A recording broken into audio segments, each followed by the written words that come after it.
Happy Monday. That's right. It's Monday. It's the end of the work week in the National Football League. College has already flipped page, and I don't think Brad would know soccer. Soccer seems to be a sport that just goes on all freaking year. We were just talking about golf, which is another one. If you find the right stuff, that's at Mr. Brad Thomas. I'm at shanderbets. Straight is in the house producing. Welcome in. Welcome all to the GoldBoys channel. Yes, hit the thumbs up button, and hopefully by the end of the show, we'll give you a reason to subscribe. We'll look back at what we did, the good, the bad, if there was any ugly. Lindy's still in Ireland, so I don't know where he is at the moment. But Brad, how you been, man? Good to see you. I know you're busy. I know this is like show number 5 of probably 8 for you today. It's actually, Mondays are normally my easy day. This is normally the only show I have, but I did hop on NBC Sports Bet the Edge and Nice. in place of the main host because he has some trouble issues. So, let's just say I'm lubed up and ready to give out some bets. Okay. Okay. I heard you were a little lubed up out there on the golf course over the weekend. Oh Different man, type of lube, though. A little listen, your boy saucy. played so bad. Like I knew I wasn't gonna play well. Like I hadn't played in like a month and a half. Right. I was like, wasn't even gonna keep score because I didn't want to get frustrated. I was just happy to get a break from the child, the wife, and hit the golf course. And I had some really good shots, hit some really, really bad shots. I think on number one, um, like my driving like 150 yards. Like I can hit it pretty deep. And I was like, oh man. Yeah. Uh, like had some of those. I had some really nice approach shots where I left it within like 2 or 3 feet. It was a good mixture. Yep. Probably, it's a Florida course, so a ton of water. Probably hit like 4 balls in the water. We were just talking about this. Number 18's 200-yard par 3 island green, no bailout. So that was ball number 4 in the water. And then I was like, oh, the drop is from a Mhm. grass pad 100 yards out. And I wouldn't even like I was at this point, I'm like so frustrated. I just like hit it up and I don't even know. I maybe 2 putt. I don't know. I was even like, I just didn't even aim for the flag. Just put the shit on the Right. green. At that point, just get Yeah. out. Just get out, man. Even if you have to be in the pocket, like just do what you can and then let Yeah. somebody else be like, all right, Brad, you got to pick up. Or like, all right, Brad, well, that was 18 though, till. So you just head to the 19th hole at that Yeah. point. I would think so. I Yeah. would No, think I so. mean, I feel like I think I got a bogey on it. Like Okay, that's with not the terrible drop. then. You know. Even with the drop, that's not Yeah. terrible. Not No. bad at all. Not bad at all. It's amazing just the difference, right? You're down in Florida and you've got wet, meaning like there's water, sand, Yeah. everywhere's sand, but you've got a lot of water, flat. And then up here, I'm playing in a valley. I mean, if Yeah. you can, like I want to show you the flyby here because this is the front and this is the back, and maybe you have 2 holes that are like this. Everything else you're hitting off of hill, and it's just like, think about this too. You can hit the most beautiful shot. Yeah. And because you're hitting into a hill, it just like, are you serious? I landed on the right rough and it's now like left bunker. So golf just punishes you no matter where you are across the board It here. really does. It's so It much really fun. it is. It is. I every time I'm out there, I'm like, this is it. I'm quitting. I'm selling my clubs, and then I'm right back on the tee sheet Oh, the next day. oh my God. You made me forget what made me so upset. I forgot on number 2, par 3. Before I even tee off, I put my tee in the ground, my 9-iron snaps. I saw you tweet that, I was right? like, Didn't you tweet that? "Yes. Did you pull a Rory? No, I didn't even hit yet. I didn't even tee off." What happened? I literally I'm old school, dude. I've been playing the same club since been in high school.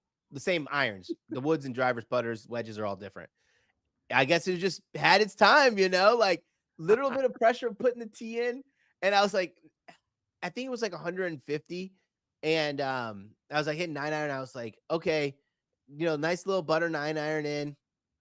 I go snap the club, run back, go get my 8-iron, and I was like trying to hit the softest little 8-iron, Oh, right? no, forget that, Oh, right, dude, I hit it like it's kind of embarrassing. I hit it like 50 yards. right, I was trying to be so soft and I was so right. frustrated. Hit it like 50 yards and like the ranger drove by and I was like waving like, "Yeah, this is me, the duffer, 50 yards from the green, 100 Nice, yards from the green." nice. That's Yeah. great, man. Always love it when somebody at the course personnel gets a nice little glimpse of that one there. Beautiful. All right, so Straight had it up real quick. Let's just look back. It was a pretty good week for this show overall. I believe, what was that Washington final? Garrett Wilson, I actually had that. He finished with 5. We got bit by the hook. Yeah, I tailed you on that one. We got bit by the hook. The Huskies, though, that covered, correct? easily, sweat free. There you go. There you go. So we went 5 for 6 last week. Not bad. The only thing that didn't hit was Brad's over 5.5 Wilson. Everything else hit. Look at that. Everything else hit. I That can't believe Jets ball. Washington covered with ease. And what's funny, Washington went all the way out to 11.5-point favorite before kick. I was like, Yeah, that's oh, right. We this is talked a about sign that. of bad things to come. You know, Yep. the whole curse of Yep. CLB. No, I love it, man. That alt line hit for the Jets. That's amazing. North of 2-1. Carolina. We didn't even need the points. We didn't even need the points. No. By the way, Tails VIP got it. If you want to see what I'm doing at shanderbets, we did give that out a money line here, but I'm playing it safe on the gold standard here for the GoldBoys community, man. I'm not trying to both chest out and start giving out north of 2-1 money lines in the NFL. Not yet. Not yet. So that's last week. That's Thursday. What have you done for us lately, Brad Thomas? That's what everybody wants to know right now. Why don't you kick things off? I'm going to kick things off on my first bet. It's actually a future, and I wanted to get this one out. I do have a second future, but not going to give that out on the show, so you got to find it elsewhere. First future, Sam Darnold MVP plus You son of a 3,500. bitch. Are you serious? Not even kidding. Sam Darnold leads the NFL in touchdowns thrown. Yes. Second in touchdown to interception ratio. He's doing this with a hobbled Justin Jefferson, no Jordan Addison, no TJ Hawkinson. He already has 2 marketable wins underneath his belt with the Niners and the Texans. Everyone loves an underdog story. You know, if he continues this pace, 68% completion percentage, if he continues this pace, 650 passing yards, he will be in the conversation at 35-1. That's something you want. And it also helps. He has a good running game, you know, right? Whenever you have a good running game, it makes your passing so much easier because, you know, the run game is an extension of the pass, you know, just makes it fluid and easy. Play calls are easy. You win more games. Got it. This is my favorite, man. I love this because forget about where it started, right? Okay, somebody just drunkenly put Sam Darnold for MVP at what 120-1 Yeah. as a joke, right? Like that wasn't a sharp play because at the time we didn't even know what the quarterback situation would be like. But I feel like we're not talking about a second or third year quarterback who has a lot of hype to him, right? Meaning if that were the case, same scenario played out. This guy, this young man we're talking about in a hypothetical, Brad, is leading the NFL, touchdown, all this. That number is going to shoot and continue to shoot because there's so much hype wave coming where that's probably like 28-1 or 25-1 right now. It steams so much. I think the one thing I love about this play, Brad, is that it hasn't steamed as much as it should have because it's Sam fucking Darnold. Yes. But it's still like as legit of a play as you can bet. When I gave this play out on Bet the Edge, you know, the first thing that the co-host was with me said was, you know, there's bound to be Sam Darnold getting in Sam Darnold's way, or he's bound to be Sam Darnold. And I think that legitimately is what a lot of bettors think, so they don't want to be on it. And, you know, rightfully so, right? But Sam Darnold, this is the best situation Sam Darnold's been in. Best offensive line, best group of wide receivers, and an offensive-minded coach. I mean, Sam Darnold's not going to have success back-to-back defensive-minded coaches, you know? Right. Man, I love it. Love it. All right. Play number 1, Sam Darnold, MVP, 35-1. You better get on that sucker right now. For me, I'm going right back to the well. Damn it. Somebody's going to have to physically stop me. So long as the Buffalo Bills are playing in prime time, somebody's going to have to physically stop me from betting Dalton Kincaid over receiving yards. We got burned, whatever it was, week 1, was it? Or the Thursday night game against the Dolphins. I'm back because the guy got kneed in the head. I'm back with Dalton Kincaid. I love this matchup, by the way, against the Jaguars, who struggled mightily last year to defend this position. I don't necessarily know how much or how that's changed drastically this year. And then also you've got the fact that they just struggle overall when it comes to dropbacks. When you're looking at yards per play, when you're looking at just where this Buffalo Bills can attack. Jacksonville has their own problems. Clearly at 0-2, you're going to. But Dalton Kincaid's going to find a way. It was a slow game overall for the Bills in the passing area last week. I think that changes, and Kincaid's a big vehicle. So over 37.5 receiving yards for Dalton Kincaid. You know what's interesting? Dalton Kincaid 84% snap percentage in week 1. Obviously last week was an anomaly. What's interesting is, I don't think enough people are going to go back to the Keon Coleman train, and I think they should. 75% snap count in the first game. In the blowout, still 91% snap count. A lot. I think he didn't even receive a target in that game. Maybe he received one target, but it's hard to receive targets when you're just running the ball every single game. But let's go back to your bet. Dalton Kincaid, 4 targets and only playing 42% of the snaps. So the volume is there. Just needs to stay healthy and on the field. If nobody knees him in the head tonight, Brad, I think I'm okay. I think you're good. Okay. Why don't you run it back here? Pick number 2. Pick number 2, I'm going with a receiving prop as well. I'm going Brian Thomas Jr. over 40.5 receiving yards. Brian Thomas Jr., the second most bet player in this game to go over. Obviously, I didn't, it makes total sense. Back-to-back hits. He is that option for them, that slot option for him. Brian Thomas Jr., I think, what Brian Thomas Jr. is what people, thought Gabe Davis would be. The guy who could stretch the field. But when you have a guy like Brian Thomas Jr. who has a more expansive route tree, it allows you to open it up more. When you're going to Gabe Davis, you're not thinking about those smaller or intermediate routes. You're thinking about Gabe Davis going to blow the top off. So that's why I like Brian Thomas in this situation. Yeah, I agree. Hold on a second. It just started pouring. Uh-oh. And my kids pack and play. One of these things, right? Yeah, is outside. Yeah. So if this thing gets wet and I can't use this outside, I'm cooked. I'm absolutely cooked. Sorry, James. So Brian Thomas Jr. I was going to ask you about this because I saw clearly ahead of time that you had interest in him. Assuming that you get the right number for this, and I don't know what the actual number is, but any interest in an anytime touchdown? Yeah, I'm interested. Wait, I forgot what the number is. I just don't know how much you think Jacksonville's going to score either. Yeah, the touchdown is literally plus 265, so you won't be upset about it. No, I just feel like I thought it'd be closer to 3-1, but I guess. Yeah, I just feel like the touchdown he scored in week 1 was like back of the end zone, missed assignment. I don't know. Sure, maybe if you think he's gonna get a deep ball, you might as well take Brian Thomas Jr. 100 yards and a touchdown. I tell you what, though, here's the thing.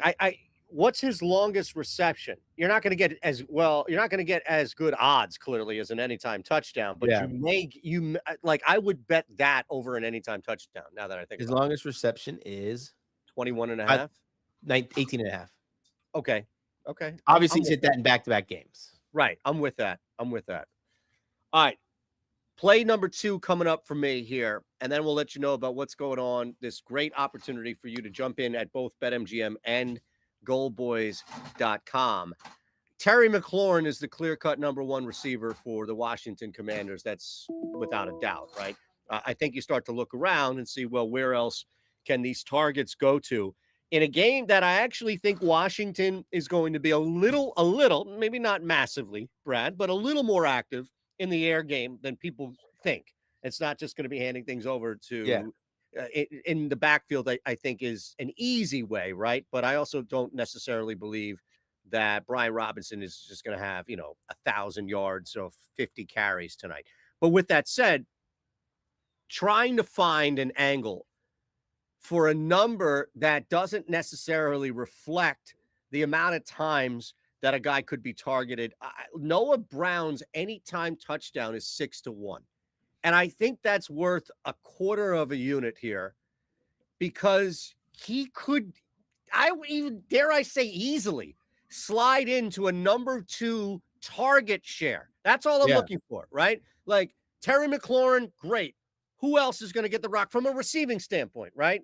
That's where I think Noah Brown could sneak in, especially if we're talking about 15, 20 red zone area where there's going to be extra focus on McLaurin. Washington has to have something dialed up for Noah Brown, especially with the target share that I think he could slide into the number 2 wide receiver. It's worth a quarter unit for me. Yeah, great price. Can't talk you off it, Mr. Noah Brown. I'm gonna be interested to see what happens with Terry McLaurin in this game. You know, if you're a believer in coach speak, he's gonna be more involved. I'm I just don't know, right? Like, I don't even know if he's gonna have that many opportunities, Terry McLaurin. But I do like your price here. I'll go That's with the thing. mine. It's all about a price, man. All about a I'm price. also on the price train with you. All right. Um, Before we get to your final play, oh, we mine gotta as do a well. little promo, baby. A little promo here, a little promo action. What you can do here with BetMGM and GoldBoys. The GoldBoys are one of the largest, well-known sports betting communities on the planet with a Discord to match. We're going to show you how easy it is to get 1 month free of goldboys.com just for signing up at BetMGM using code GoldBoys. Sign up at MGM with code GoldBoys, deposit a minimum of $10, and get your first bet back at BetMGM up to $1,500. After signing up at BetMGM, send a screenshot of you using code GoldBoys to promohelp@goldboys.com to get your first month free. 21 or older, gambling problem, call 1-800-GAMBLER. Last round of plays here for you. Already 2 up there from each. Reminder, we went 5 of 6 last week. Couple of plus money plays in there. So hopefully you are up by all means. I was just trying to see. There was something that I saw here I was going to throw at you, but that's fine. Why don't we get your last play in? And if I find it, I'll slide it in. If not, then it was never meant to be in the first place. It was something silly that I saw, but Yeah, yeah. If you find it, throw it in. I'm going with the price here. I'm going Mr. Jamar Chase 2+ touchdowns. Going against a really bad Commanders secondary. What I really like about this play and I like about this opportunity is you think about the Commanders playing against the 2 other teams they played who have arguably some of the worst offensive lines in the NFL. Tampa Bay Buccaneers, diced them up, 2 receivers going over 80 yards and each getting a touchdown, and the primary receivers and Godwin and Mike Evans. Mike Evans coming down with 2 of them. And then the Giants, 10 catches over 120 yards from Malik Neighbors. The Bengals offensive line is much improved. yeah. Time to throw has been really high for the Bengals, gives the opportunity for the deep ball against a really bad secondary. I think Jamar Chase absolutely feasts. And if he has one of those games, you absolutely want to be on his 2+ touchdowns at +700. 2+ TDs at +700. What's the anytime? +110. Yeah. I know that it sounds bad whenever you say this, but they really are begging you to take that. And it makes the most sense. Like we did this earlier for OddsShopper. I think I did it for Underdog. And one of the underdog plays that I had on my card was over 6.5 grabs for Yeah. Chase. Just don't see how, to your point, how he is not a massive key to this offense. And here's the thing, even if this is a tune-up game, even if this is as predicted by the spread, a blowout, what have you, how do you get there? You don't get there by just tossing it out of the backfield, right, to Moss and all. Like, Chase is going to be a huge part of this. I'm in, man. I'm in. Yeah, and if you want to compare it in prices, like in relative, so I look at the 2 touchdown market every single game. Like normally the 100, the even money to +110 guys are about like +500 for 2 touchdowns. So you're getting a little bit of an added boost, $2 extra bucks. $2 extra bucks on the added boost? No, I'm saying like this is $2 extra bucks than it normally would be for the guy who's +110 to score 2 touchdowns. Right. No, good play there, man. 2+ TDs +700. All right. And listen, if this doesn't hit, I don't want people hit in my DMs. Like we are taking a shot here. Jamar Chase has been awful. The offense has been awful, but this is the chance. This is against a really bad, remarkably bad secondary. Wait, you don't need to have any type of disclaimer on this one here. You've given out longer shot plays before this one. Oh yeah. Listen, I'm not the Mr. Long Shot, but when I see value in something, I'm absolutely taking it. Absolutely. Absolutely. I would have it no other way here. Neither would anybody else watching this show here for you. This is already up to 2.5. Not surprisingly, I do imagine this thing is going to be at 3 at some point this week. Who knows? Maybe it does get bet down, but I don't necessarily think it does get bet down to 3. It probably does close at either 2.5 or 3. I got them at 2 on the look ahead here, or technically Sunday when it opened up. But I'm going to lay the 2 with the Philadelphia Eagles. I've looked at this team for 2 straight weeks defensively. They gave up 15 points to the Falcons before the head coach just continued to put the defense in a ridiculous situation. They grounded that Saints off. Now, granted, I mean, you knew that was coming. If anybody's followed Dennis Allen or Derek Carr, those guys are not to be bet on by any means. And I think Tampa is in some trouble. Like, this was not – who the hell is Tampa Bay to look past anybody? The fact that they were 2-0, like, what gave them the right to look past Denver, or really any team for that matter? You're not good enough. You have to earn that. And I think they got caught sniffing themselves. And I don't necessarily think that's, a week-to-week fix, because, Brad, the Eagles have shot themselves in the foot multiple times, and yet they're surviving at 2-1. I look at them trending up a little bit more than Tampa, who's going to have to figure out what to do here. And this is not an easy defense that they face traveling into Tampa now. So I'm going to lay the 2 for the Eagles and hope that I at least get a full point of CLV and this thing closes at 3. Listen, you're going up against your own head coach. That's who you're betting against. Literally time after time after time, it's shoot yourself in the foot. Don't take the 3 points when they're sitting there smacking you in the face. Tampa Bay's issue, actually, I don't think it was looking ahead. We saw some signs of it 2 weeks ago where there was injuries in the secondary, specifically the safety. And I'm trying to remember who they played. One of the receivers just went off, but the team couldn't do nothing. And I said, hey, as long as Tampa Bay has issues in the secondary with injuries, you got to take receivers overs. They made Bo Nix look like he's about to be. Yeah, it was the Lions. They making Bo Nix look like he was about to go for MVP. And we know his capabilities or limitations, at least at this point. Tampa Bay also has really bad offensive line issues. Liam Cohen comes in. The things that he's doing play calling wise mask those issues. But if the Eagles can stay stout in the secondary, they'll win this game and cover. I have the Eagles actually winning this game. So the -2, you just need a pretty good performance. You gotta feel like the Eagles are like, listen, we need to stop losing to the Bucks. Right. And I feel like this game is pivotal for the Eagles because the confidence is low in Sirianni. If they lose this game, non-existent. He's non-existent. Here, so unfortunately, we were talking about this morning on Fox 29, man. And Jeffrey Lurie, and this is from somebody that I trust that has been right about a lot of shit. Yeah. Jeffrey Lurie will not fire this man in season because he does not want to risk the embarrassment of having to find another coach and doing this in season. He hates Bill Belichick. I found that I'm 2 days old when I found out that Jeffrey Lurie despises Bill Belichick to the point in which he would never come in. But logically speaking, you remove Nick Sirianni, you make Vic Fangio the interim head coach, and you allow Kellen Moore to just bang, run the offense. It's so palpable through the television, this tight tension between this team. Jalen Hurts, Kellen Moore. Bro, let me just explain something to you. Not you, but everybody out there. This is how fragmented this is.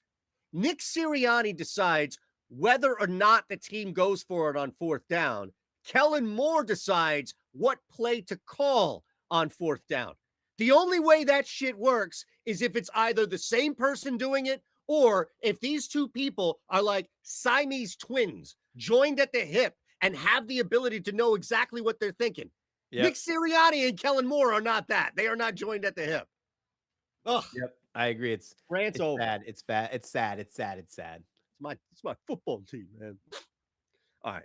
No more TOs. Here we go. We are out at Mr. Brad Thomas, at shanderbets for me. Hopefully Eric Lindquist will return safely from Ireland now. Thanks to James Straight producing in the house. Hit that thumbs up button. Make sure you are subscribed here to the GoldBoys channel and following along on Twitter at OddsShopper. Brad, anything else? It's all you. No, man. Make sure you tune in on Thursday morning. Go to Spotify, type in Bet the Edge. That is our college football show. Your boy only lost one bet last week, by the way. Just want to say that. Just wanted to go and put that one out there for everyone. I also hit a ladder too, of like +2 something. So that was pretty nice. Ooh, Oh, no, we don't have time. We don't have time. All right, we'll see you. Make sure you're following at Mr. Brad Thomas at shanderbets. See you.